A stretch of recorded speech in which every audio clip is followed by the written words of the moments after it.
నమస్తే, welcome to Suman TV. NEET ఎగ్జామ్లో first అటెంప్ట్లోనే ర్యాంక్ సాధించడం కష్టమా?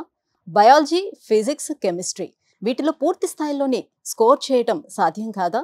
ఒకవేళ అలా చేయాలంటే ఎటువంటి టెక్నిక్స్ ఉంటాయి ఇందులో? ఈ విషయాలన్నీ తెలియజేసేందుకు మనతో పాటు ఉన్నారు విఆర్ డాక్టర్స్ అకాడమీ నుంచి ముగ్గురు ఫ్యాకల్టీస్ మనతో పాటు అందుబాటులో ఉన్నారు. వెంకట్ గారు, లక్ష్మీనారాయణ గారు, అలాగే సత్యనారాయణ గారు ఫ్యాకల్టీస్ ముగ్గురు కూడా మనతో పాటు అందుబాటులో ఉన్నారు. సో ఈ రోజు మనం ఫిజిక్స్ సంబంధించి తెలుసుకుందాం. సో ఫిజిక్స్ లో ఏ రకంగా మనం స్కోర్ చేయొచ్చు, అత్యధిక మార్కులు ఎలా సంపాదించుకోవచ్చు, ఎలాంటి టెక్నిక్స్ ఉంటాయి అనే అంశాలని వాళ్ళతో మాట్లాడి తెలుసుకుందాం. Hello sir. Hello sir. Venkat గారు, ఫస్ట్ ఆఫ్ ఆల్ అసలు ఫిజిక్స్ మార్క్స్ అనేది నీట్లో స్కోర్ చేయడానికి ఎంతవరకు ఫస్ట్ యూజ్ అవుతుంది compare to other subjects, biology and chemistry? So దీని నీడ్ ఎంతవరకు ఉంటుంది? ఎవ్రీ బైపీసీ స్టూడెంట్ ఏం థింక్ చేస్తాడు అంటే, సో బయాలజీలో ఒక 350 మార్క్స్ స్కోర్ చేసుకుందాము, కెమిస్ట్రీలో ఒక 130, 140 స్కోర్ చేసుకుంటే సో ఎడ్జ్కి వెళ్తున్నాము, సో సీట్ తెచ్చుకోవడానికి మనకు ఛాన్సెస్ ఎక్కువ ఉన్నాయి, ఫిజిక్స్లో ఏదో కొద్దిగా స్కోర్ చేస్తే సరిపోతుంది, లేకపోతే అవాయిడ్ చేద్దాం అన్నట్లు ఉంటారు మేడం. కానీ యాక్చువల్గా వాళ్ళ పాయింట్ ఆఫ్ వ్యూలో మేబీ కేటగిరీ వైజ్గా ఛాన్స్ ఉంటుందేమో, మనకు ఎంత మంచి కాలేజ్ కావాలి అనేది డిసైడ్ చేసేది ఫిజిక్స్ మేడం. అంటే ఇప్పుడు ఫర్ ఎగ్జాంపుల్ బైపీసీలో ఒక స్టూడెంట్ 350 మార్క్స్ స్కోర్ చేశాడు అనుకుందాము, ఒక 140 మార్క్స్ 130 మార్క్స్ కెమిస్ట్రీ స్కోర్ చేశాడు అంటే 480 మార్క్స్ అవుతుంది. సో కేటగిరీ వైజ్గా మనకు వాడు ఏం చేస్తాడంటే, నాకు 450, 460కి కట్ అవుతుంది, సో నేను వెళ్తున్నాను మెడికల్ కాలేజీకి అనుకుంటాడు. కానీ ఆ పైన ఏదైతే ఎడ్జ్ ఉందో 60 మార్క్స్ అవ్వచ్చు, 80 మార్క్స్ అవ్వచ్చు, 100 మార్క్స్ అవ్వచ్చు, అదేంటి అంటే డిసైడింగ్ ఫ్యాక్టర్ ఫిజిక్స్ అనమాట. For example Gandhi medical college తీసుకుందాము. సో గాంధీ మెడికల్ కాలేజీలో మనకు సీట్ రావాలి అంటే అరౌండ్ 590 నుంచి 600 వరకు అనుకుందాం. ఓపెన్ కేటగిరీ తీసుకుంటే, రిజర్వేషన్ అనుకుంటే 580 అలా తీసుకుందాం. అంటే ఇప్పుడు 480 మార్క్స్ ఒక కేటగిరీ స్టూడెంట్ స్కోర్ చేసినప్పుడు ఆ బయాలజీ, కెమిస్ట్రీ నుంచి ఆ 100 మార్క్స్ ఏదైతే ఉందో అది ఫిజిక్స్లో స్కోర్ చేయగలిగితే తను గాంధీ మెడికల్ కాలేజీలోకి సీట్ తెచ్చుకోగలుగుతాడు. అదే 40 మార్క్స్ తెచ్చుకున్నాడు అనుకుందాం, అంటే 520 మార్క్స్ అవుతున్నాయి. అలా అవుతున్నప్పుడు నార్మల్గా ఏ సంగారెడ్డో లేకపోతే సిద్దిపేటనో నిజామాబాద్ అనో, అంటే ఒక స్టూడెంట్ ఎంత మంచి కాలేజీకి వెళ్ళాలి అనేది డిసైడ్ చేసేది ఏంటి అంటే అది physics madam. So compulsory physics చేయాల్సిందే అన్నమాట. సో లక్ష్మీనారాయణ గారు, మీరు చెప్పండి, ఎందుకు మరి ఫిజిక్స్ అంటే పిల్లలు అంత భయపడుతూ ఉంటారు? సాధారణంగా మేము చూస్తూ ఉంటాం, మ్యాథ్స్ రాని వాళ్ళు మ్యాథ్స్ నుంచి తప్పించుకోవడం కోసం అని చెప్పి బైపీసీలో వచ్చి జాయిన్ అవుతూ ఉంటారు. సో ఇక్కడ కూడా ఓవరాల్గా చూసుకుంటే ఫిజిక్స్, కెమిస్ట్రీ ఇక్కడ కూడా ఉంటుంది, ఇక్కడ కూడా సేమ్ ఫార్ములాస్ అవన్నీ డెఫినెట్గా ఉంచుకోవాలి. సో ఫిజిక్స్ కొంచెం టఫ్గా ఫీల్ అవుతూ ఉంటారు, ఎందుకని? యాక్చువల్గా మేము పేరెంట్స్తో, స్టూడెంట్స్తో ఇంటరాక్ట్ అయ్యేటప్పుడు కూడా పేరెంట్స్ ఇవే క్వశ్చన్స్ అడుగుతూ ఉంటారు మమ్మల్ని. సో యాక్చువల్గా ఫిజిక్స్ అనేది సబ్జెక్ట్, అది concept based subject madam. So మేము క్లాస్లో టీచ్ చేస్తున్నప్పుడు ఆ కాన్సెప్ట్ కొంచెం జాగ్రత్తగా వినాలి మేడం, స్టూడెంట్స్ కూడా. అది ఇంకా కాన్సెప్ట్ క్లియర్ కానప్పుడు ఇంకా స్టడీ అవర్లో ఇంకా మళ్ళీ క్లియర్ చేసుకోవటం అలా చేస్తే, రెగ్యులర్గా చేస్తే విత్ ఇన్ 1 or 2 monthsలో ఫిజిక్స్లో కంఫర్ట్గా ఫీల్ అవుతారు. ఫస్ట్ ఆఫ్ ఆల్ వచ్చేస్తే ఆ ఈజ్ అనేది తెలియాలి వాళ్ళకి. ఆ ఈజ్ అనేది తెలియాలి. ఒక 1 or 2 months వర్క్ చేయాలి మేడం. వర్క్ చేస్తే they feel comfort in physics. అంటే ఆ టఫ్నెస్ ఎందుకు వస్తుంది అంటే మేడం, స్కూల్ లెవెల్లో మ్యాథమెటిక్స్లో సరైన ఇది లేకపోవడం వల్ల మనకు ఇంకా, అంటే నేను బైపీసీ తీసుకుంటాను అండ్ మాకు మ్యాథ్స్తో పని ఉండదు, కొంచెం అవాయిడ్ చేద్దాము అంటే పిల్లలు కొద్దిమంది సహజంగానే మ్యాథమెటిక్స్ అంటే మోర్ దాన్ 50% భయపడుతుంటారు. అంటే ఇంటిగ్రేషన్స్ అవ్వచ్చు, డిఫరెన్సియేషన్ అవ్వచ్చు, ఇలాంటి పాయింట్స్ వచ్చినప్పుడు వాళ్ళు ఏం చేస్తారు, పక్కకి పెడతారు.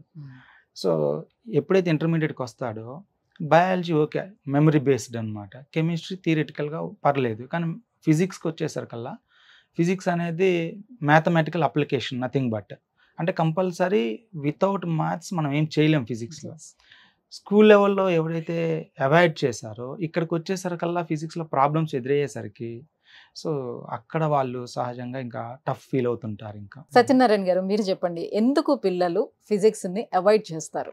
Mostly actually 70 to 80% of the students అనేది ఫిజిక్స్ అనేది అవాయిడ్ చేస్తున్నారు. ఎందుకంటే యాక్చువల్గా ఫిజిక్స్లో వచ్చే మ్యాథమెటిక్స్ అనేది జనరల్ మ్యాథమెటిక్స్ లాగా ఉండదండి. టోటల్గా లాజికల్ థింకింగ్ ఉంటుంది ఫిజిక్స్లో, ప్లస్ అప్లికేషన్ బేసిస్ ఉంటుందండి. సో మనకి ఫిజిక్స్లో బేసిక్ ఫార్ములాస్ అన్నీ రావాలి, మ్యాథ్స్లో బేసిక్ ఫార్ములాస్ అన్నీ వస్తాయి. సో అదేమవుతుందంటే కొంచెం ఫిజిక్స్కి హెల్ప్ అవుతుందండి. అంటే ఫిజిక్స్లో జస్ట్ ఒక ఫార్ములా తెలిసినంత మాత్రాన ఆన్సర్ రాదండి.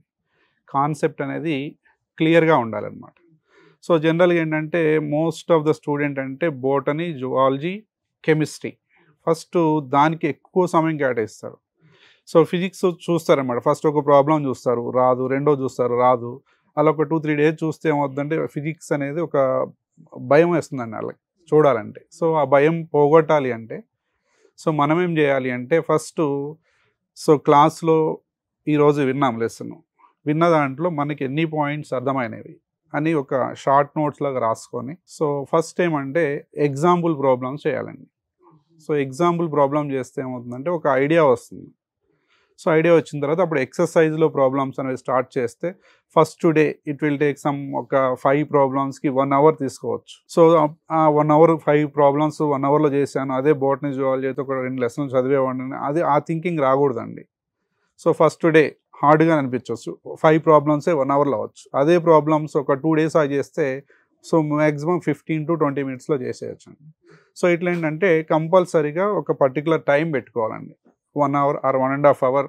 సో ఎన్ని వస్తే అన్ని, ఒక ప్రాబ్లం వస్తే ఒకటే, 2 వస్తే 2, 10 వస్తే 10. అదేమవుతుందంటే ఒక 10 డేస్ చేసేసరికి మనకి ఒక ప్రాక్టీస్ అయిపోతుంది అన్నమాట. సో అక్కడ ఏమవుతుందంటే సో ఎగ్జాంపుల్ చేసినప్పుడు ఒక ప్రాబ్లం వచ్చింది అనుకోండి, ఆ ఫీలింగ్ వేరే ఉంటుంది. ఎస్ నాకు ప్రాబ్లం వచ్చింది, సో ఇంకొక దాన్ని ట్రై చేయడానికి అలా ఉంటుందండి. అలా ఇంట్రెస్ట్ అనేది పెంచుకుంటూ పోతే సో ఈజీగా ఫిజిక్స్లో మంచి మార్క్స్ చేయొచ్చు అండి. ఎందుకంటే యాక్చువల్గా ర్యాంక్ డిసైడింగ్ సబ్జెక్ట్ అనేది అండి ఫిజిక్స్ అండి.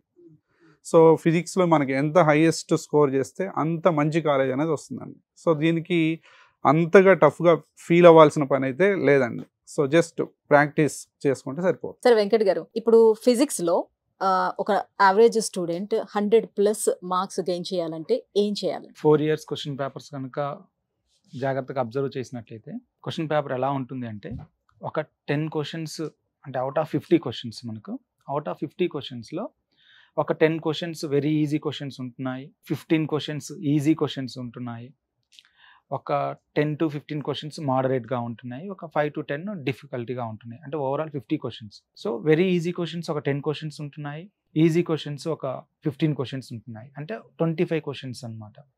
ఈ 25 క్వశ్చన్స్ తను స్కోర్ చేయగలిగితే 25 4 100 మార్క్స్ అవుతున్నాయి. ఇప్పుడు ఫస్ట్ ఇయర్ తీసుకుంటే ఒక 16 లెసన్స్ ఉంటున్నాయి, సెకండ్ ఇయర్ తీసుకుంటే ఒక 14 అలా అనుకుంటే, ఇప్పుడు units and measurements small lesson అనుకుందాం, ఆ చాప్టర్ నుంచి ఒక 3 క్వశ్చన్స్ వస్తున్నాయి మనకు. నెక్స్ట్ థర్మోడైనమిక్స్ అవ్వచ్చు, వర్క్ పవర్ ఎనర్జీ అవ్వచ్చు, సెకండ్ ఇయర్లో తీసుకుంటే మోడర్న్ ఫిజిక్స్ అవ్వచ్చు.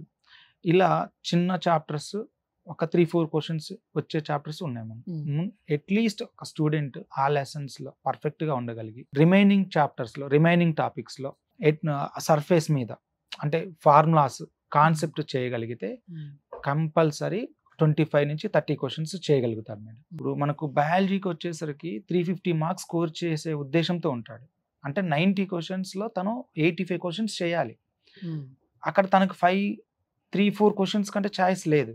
కానీ ఫిజిక్స్ 100 మార్క్స్ అంటే 25 క్వశ్చన్స్ సరిపోతాయి, అంటే 25 క్వశ్చన్స్ ఛాయిస్ దొరుకుతుంది. అలాంటప్పుడు మనకు ఫిజిక్స్ అనేది అసలు డిఫికల్టీ సబ్జెక్ట్ కానే కాదనమాట బైపీసీకి వచ్చేసరికి. సో ఆ 25 తను ఈజీగా చేయగలుగుతాడు. కొంచెం పాజిటివ్ మైండ్ సెట్, కొంచెం కాన్ఫిడెంట్ ఉంటే సరిపోతుంది మేడం. అంటే ఇప్పుడు ఉన్నది మీకు వన్ ఇయర్ టైం పీరియడ్ ఉంటుంది. Yes. ఈ 1 ఇయర్ టైం పీరియడ్లో ఎలా డివైడ్ చేస్తారు? సో కంప్లీట్గా ఫిజిక్స్ మొత్తం కవర్ అయ్యేటట్టుగా ఏ రకంగా చూసుకుంటారా? ప్లానింగ్ అంతా ఎలా ఉంటుంది? అంటే ఎలా అంటే ఇప్పుడు మనకు జూన్ నుంచి తీసుకున్నట్లయితే ఈ యొక్క 6 months June, July, August, December వరకు, మ్యాక్సిమం జనవరి వరకు మేడం. మనకు first year, second year 2 years మనకు ఎలా ఉంటుందంటే 2 tracks ఉంటాయి, ట్రాక్ 1, ట్రాక్ 2 ఇలాగా. అంటే ఒక ట్రాక్ ఇప్పుడు నేను వెంకట్ సార్ నేను చెప్తున్నాను, సెకండ్ ట్రాక్ సార్ పిఎల్ఎన్ గారు చెప్తుంటారు. సెకండ్ ఇయర్ వచ్చిన తర్వాత అదే ఒక 3 months, ఇంకొక 3 months time, next 3 months time వచ్చేసరికి సేమ్ సెకండ్ ఇయర్లో మళ్ళీ నేను ఒక 50%, సార్ ఒక 50% చెప్తారు. ఎప్పుడైతే మనకు ఈ జనవరి వచ్చేస్తుందో, జనవరి ఇప్పుడు May 5న ఇప్పుడు ఎగ్జామ్, మళ్ళీ అలానే అనుకుంటే జనవరి, ఫిబ్రవరి, మార్చ్, ఏప్రిల్ మనకి ఎక్స్ట్రా ఇంకొక 4 months ఉంటుంది. ఈ 4 months టైంలో 3 months మళ్ళీ రివిజన్ స్టార్ట్ అవుతుంది అనమాట. అంటే జూన్ నుంచి డిసెంబర్ వరకు ఏవైతే మనం చెప్పుకున్నవి ఉన్నాయో ఈ 3 monthsలో మళ్ళీ ఇంకొకసారి రివైజ్ చేస్తాం. ఇంకో 3 months టైం ఉంటుంది, ఇంకా 3 months రివైజ్ చేసుకోవడానికి. ఏప్రిల్కి వచ్చేసరికల్లా కంప్లీట్ ఎగ్జామ్స్కి వెళ్ళిపోతాం, గ్రాండ్ టెస్ట్లు అని. అంటే ఇప్పటి వరకు రెగ్యులర్గా ఎగ్జామ్స్ జరుగుతుంటాయి, ఆ 1 మంత్లో ఒక 20 days డైలీ మనకు గ్రాండ్ టెస్ట్లు అనమాట. సో కంటిన్యూస్ గా మాక్ టెస్ట్లు జరుగుతుండడం వల్ల వాళ్ళు అసలైన Revise ఎగ్జామ్ కి అవుతుంది. వెళ్ళేటప్పుడు కల్లా పెద్దగా అనిపించదు, ఎగ్జామ్ పెద్దగా రాస్తున్నా అనిపించదు. ఫీలింగ్ ఉండదు, ఆ అవును. ఎగ్జామ్ టెన్షన్ ఉండదు. రాస్తున్న ఫీలింగ్ ఉంటుంది. యా, లక్ష్మీనారాయణ గారు మీరు చెప్పండి, what about VR doctors academy గురించి ఒక ముక్కలో చెప్పమంటే ఏం చెప్తారు?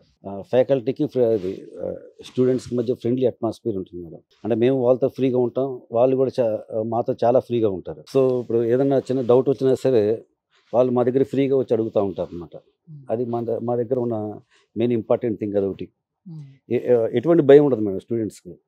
స్టూడెంట్స్ భయపడకుండా వచ్చి చిన్న డౌట్ అయినా సరే వచ్చి అడుగుతూ ఉంటారు అనమాట. డైలీ ప్రాక్టీస్ పేపర్స్ అని చెప్పి DPPలు కండక్ట్ చేస్తూ ఉంటాం. దాంట్లో ఏం చేస్తామంటే మేము క్లాస్లో కాన్సెప్ట్ ఇచ్చేస్తాం కదా మేడం, ఆ కాన్సెప్ట్ మీద కొన్ని 15 బిట్స్ ఇస్తాం అనమాట. ఆ 15 బిట్స్ స్టడీ అవర్లో వాళ్ళ చేత వర్క్ చేపిస్తాం. దానివలన ఆ కాన్సెప్ట్ మీద వాళ్ళకి పర్ఫెక్షన్ వస్తుంది అనమాట. So next exam, weekend exam conduct చేస్తాం. ఆ వీకెండ్ ఎగ్జామ్లో మార్క్స్ అనలైజ్ చేసుకుంటాం అనమాట. ఏ స్టూడెంట్ కన్నా మార్క్స్ తగ్గినాయి అనుకోండి, ఆ స్టూడెంట్స్తో మేము మాట్లాడతాం. గొప్ప విషయం ఏంటంటే మేడం, విఆర్ గురించి చెప్పాలి అంటే ఖర్చుకు వెనకాడరు మేడం. స్టూడెంట్ గురించి ఎంతైనా ఖర్చు పెట్టడానికి రెడీగా ఉంటారనమాట. అంటే ఈ మాట ఎందుకన్నాను అంటే డైలీ అసైన్మెంట్ ఇవ్వాలి, ప్లస్ మేమేమైనా ఎక్స్ట్రా అసైన్మెంట్స్గా కానీ క్వశ్చన్స్ కానీ ఇవ్వాలి అంటే జనరల్గా ఎలా థింక్ చేస్తారంటే ఇంత ప్రింటింగ్ అవుతుంది, ఇంత జిరాక్స్ అవుతుంది, ఒకసారి ఎగ్జామ్ పెడుతున్నాం కదా, ఇలా ఉంటుంది. మా దగ్గరకు వచ్చేసరికి ఎలా ఉంటుందంటే అలా ఫ్రీ హ్యాండ్ అనమాట. స్టూడెంట్కి మీరు ఏమైనా చేయండి, అలా సపోర్ట్ ఉంటుంది, మనకు మేనేజ్మెంట్ నుంచి సపోర్ట్ ఉంటుంది. మా చైర్మన్ సార్ కానీ మా డైరెక్టర్ సార్ కానీ స్టూడెంట్స్ని కూడా వాళ్ళ ఇంట్లో పిల్లలుగా చూసుకుంటారు. So Satyanarayana garu, why we are choosing VR doctors academy అంటే మీరేం చెప్తారు? ఫస్ట్ ఏమంటే ర్యాంకులు చూడొద్దండి. టాప్ ఫస్ట్ ర్యాంక్ వచ్చిందా, సెకండ్ ర్యాంక్ వచ్చిందా, అవి చూసి జాయిన్ చేద్దండి ఎప్పుడు. సో ఒక 100 మెంబర్స్ ఉన్నారంటే దానిలో ఎంతమందికి సీట్ వచ్చింది ఫస్ట్ అది ఎంక్వైరీ చేసుకోవాలండి. ఒక 100 మెంబర్స్ రాసినప్పుడు దానిలో ఎంతమందికి వచ్చింది, సక్సెస్ రేట్ చూసుకోవాలి. అంటే నెంబర్ ఆఫ్ ఫ్రీ సీట్స్ ఎన్ని వచ్చాయి చూసుకోవాలి, తప్పితే 1, 1, 2, 2 అని చూసి ఎప్పుడు జాయిన్ చేయొద్దని పేరెంట్స్ని రిక్వెస్ట్ చేస్తున్నాను. సో అంత సక్సెస్ రేట్ ఉంది కాబట్టి గత 5 years నుంచి మీరు మార్కెట్లో రన్ అవ్వగలుగుతుంది విఆర్ డాక్టర్స్ అకాడమీ. ఇంకా ఆల్మోస్ట్ ఏ గవర్నమెంట్ కాలేజ్ చూసుకున్నా సరే మన విఆర్ నుంచి ఒక 6 to 7 మంది స్టూడెంట్స్ ఉంటారు madam. Right, thank you so much for joining with us అండి. సో వ్యూవర్స్ చూస్తున్నారు కదా, సో నీట్లోని ఖచ్చితంగా మీరు అనుకున్న స్కోర్ సాధించాలనుకున్నా, లేదా ఖచ్చితంగా ఫస్ట్ అటెంప్ట్లోనే ర్యాంక్ మేము సాధించాలి అని కోరుకునే వాళ్ళు విఆర్ డాక్టర్స్ అకాడమీని అప్రోచ్ అవ్వచ్చు. ఫర్దర్ డీటెయిల్స్ కోసం కింద స్క్రోల్ అవుతున్నటువంటి నెంబర్లకి కాల్ చేయండి. Thank you.